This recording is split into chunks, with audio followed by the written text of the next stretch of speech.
6월 19일 오늘의 뉴스. 1. 이재명 대통령 첫 타자 외교 무대인 G7 일정 공식 종료. 이재명 대통령은 캐나다에서 열린 G7 정상회의 일정을 마무리했습니다. 이번 회의는 대통령 취임 이후 첫 해외 방문이자 타자 외교 데뷔 무대로 평가됐습니다. 한미 정상회담은 트럼프 대통령의 조기 귀국으로 무산됐지만 정상 외교를 빠른 시간 내 복원한 점에서 긍정적 평가를 받았습니다. 2. 한일 정상회담 종료, 양국 관계 안정화 의지 확인. 이시바 일본 총리는 이재명 대통령과의 정상회담에서 긴밀한 소통을 바탕으로 양국 관계를 안정적으로 이끌겠다는 뜻을 밝혔습니다.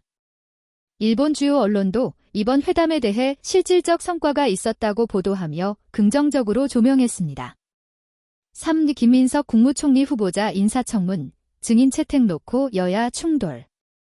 김민석 국무총리 후보자에 대한 인사청문회를 앞두고 여야 간 신경전이 이어졌습니다. 국회 청문특위는 증인 채택 문제를 논의했으나 의견차만 드러난 채 의결에는 이르지 못했습니다. 4. 여야 원내대표 상결례, 본회의 개최 미합의. 여야는 원내수석단을 구성한 이후 첫 상결례를 진행했습니다. 양당은 본회의를 19일에는 열지 않기로 합의했으나 총리 후보자 청문회와 관련한 이견은 여전히 존재했습니다.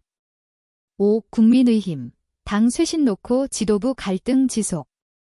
국민의힘은 대선 패배 이후 당 혁신의 필요성에 대해서는 공감했지만 구체적인 방법론을 둘러싸고 내부 갈등이 심화됐습니다. 지도부 개편 방향에 대한 논의는 정체 상태를 반복하고 있는 상황입니다. 6. 정부 민주당, 총 35조 원 규모의 추경 편성 합의. 정부와 더불어민주당은 1기차를 합산해 총 35조 원 규모의 추가 경정 예산안을 편성하기로 했습니다. 민생회복지원금은 원칙적으로 전 국민 대상 보편 지급 방식으로 추진되며 일부는 소득 수준에 따라 차등 지급될 예정입니다. 7. 윤석열 전 대통령, 세 번째 경찰 소환에도 불응 의사 밝혀. 윤석열 전 대통령은 경찰의 세 번째 소환조사 요청에도 불응 의사를 밝혔습니다. 경찰은 강제구인 여부를 포함해 향후 대응 방안을 검토하고 있습니다. 8. 사전투표 봉투 기표 용지 사건, 투표 사무원 실수로 확인. 사전투표 봉투에서 기표된 투표용지가 발견된 사건은 선거사무원의 단순 실수로 확인됐습니다. 선관위는 초기에 자작극 가능성을 제기하며 유권자 책임을 시사했으나 경찰 수사 결과는 이를 뒤집는 내용이었습니다. 9. 중동 정세 긴장 고조, 트럼프 대통령, 이란의 최후 통첩. 이란의 최고 지도자 하메네이가 항복을 거부한 가운데 트럼프 대통령은 뒷내가 바닥났다며 이란의 최후 통첩을 보냈습니다.